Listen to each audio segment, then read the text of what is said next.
అదే రకంగా ఎమ్మెల్యేలు ఉన్నారు, కార్పొరేషన్ చైర్మన్లు ఉన్నారు, ఇంకా ముఖ్యులు చాలా మంది ఉన్నారు.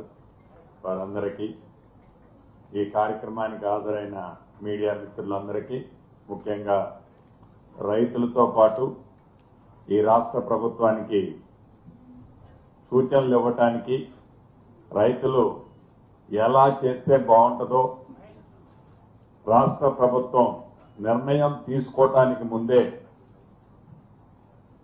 మీ సూచనలు తెలపటానికి విచ్చేసిన ప్రతి ఒక్కరికి రాష్ట్ర ప్రభుత్వ పక్షాన, నా పక్షాన మనస్ఫూర్తిగా కృతజ్ఞతలు, అభినందనలు తెలియజేస్తున్నా. పెద్దలు భట్టి గారు చెప్పినట్లు ఈ రాష్ట్ర ప్రభుత్వం నుంచి ఖర్చు పెట్టే ప్రతి రూపాయి రాష్ట్ర ప్రజలు వివిధ రూపాలలో రాష్ట్ర ప్రభుత్వానికి చెల్లిస్తున్న డబ్బు అనేది ఈ రాష్ట్రాన్ని పరిపాలిస్తున్న మా అందరికీ తెలియంది కాదు. గత ప్రభుత్వంలో ఏ స్కీములు ఏర్పాటు చేసినా, ఏ పేదోళ్లకి కానీ ఏ కార్యక్రమాన్ని చేపట్టాలనుకున్నా ఆనాడు ప్రజల అభిప్రాయాలు ఏనాడు సేకరించలేదు. కేవలం 4 గోడల మధ్య నిర్ణయాలు తీసుకొని ఆ నిర్ణయాలని ఆనాటి ప్రభుత్వం ప్రజల మీద రుద్దేది. ఈనాడు అలా కాదు.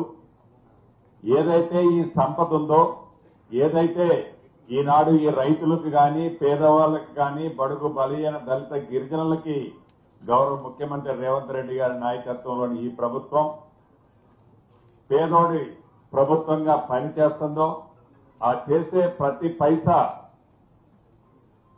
అకౌంట్ చెప్పాల్సిన బాధ్యత ఈ రాష్ట్ర ప్రభుత్వ పక్షాన మా అందరి మీద ఉంది. నిర్ణయం మేమేమి ప్రియాక్యుపైడ్ మైండ్ తో ఇక్కడ కూర్చోలేదు. ఇందాక భట్టి గారు కానీ, తుమ్మల గారు కానీ చెప్పినట్లు ఓపెన్ గా డిబేట్ చేసి ప్రజల నుంచి ఏవైతే అభిప్రాయాలు వస్తాయో, రైతుల నుంచి ఏ అభిప్రాయాలు వస్తాయో, నిజంగా ఎవరికి సహాయం చేస్తే ఆ రైతులు మంచిగా ఆనందంగా ఉంటారో అనేది మీ నుంచే ఆ వివరాలు సేకరించి ఈ రాష్ట్ర ప్రభుత్వం చేయాలన్నదే ఈ సభల యొక్క ముఖ్య ఉద్దేశం. సబ్ కమిటీగా అధ్యక్షులుగా భట్టి గారు, మిగతా మెంబర్లు మేమందరం ఒక ఉమ్మడి ఖమ్మం జిల్లానే కాదు, రాష్ట్రంలో మిగతా 9 జిల్లాల్లో కూడా రైతులు, ప్రజలు, ప్రముఖుల యొక్క అభిప్రాయాలు సేకరించుకొని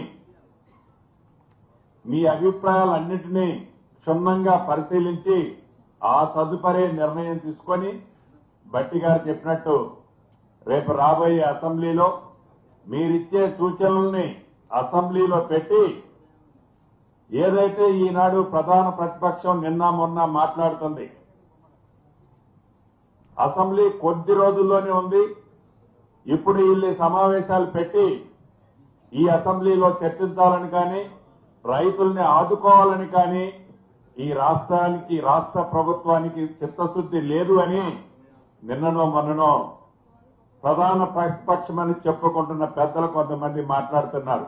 ఇందాక భట్టి గారు చాలా క్లారిటీగా చెప్పారు, ఈ అసెంబ్లీలోనే పెడతాం, మీరు ప్రజల అభిప్రాయాలు ఏంటో మీ ముందు పెడతాం, గతంలో మీరు ఏం చేశారో అది ప్రజలు ఇప్పుడు చెప్పబోతారు, తప్పకుండా అదంతా అసెంబ్లీలో పెట్టి రాబోయే ఈ అసెంబ్లీలోనే ఒక కంక్లూజన్ వస్తుందనేది కూడా ప్రధాన ప్రతిపక్షం ఒక్కసారి అది గ్రహించాలని మనస్ఫూర్తిగా తెలుపుతూ, భట్టి గారు చెప్పినట్లు ఈ సభ ప్రశాంతంగా, క్లుప్తంగా, ఎందుకంటే ఎక్కువ మంది మాట్లాడితే మీ సూచనలు, సలహాలు ఈ రాష్ట్ర ప్రభుత్వానికి తప్పకుండా మార్గదర్శకాలు అవుతాయి. కాబట్టి ఉపన్యసించకుండా మీరు చెప్పాల్సిన పాయింట్ సూటిగా చెప్పాలని, రైతులకి సపోర్టు చెప్పడానికి వచ్చిన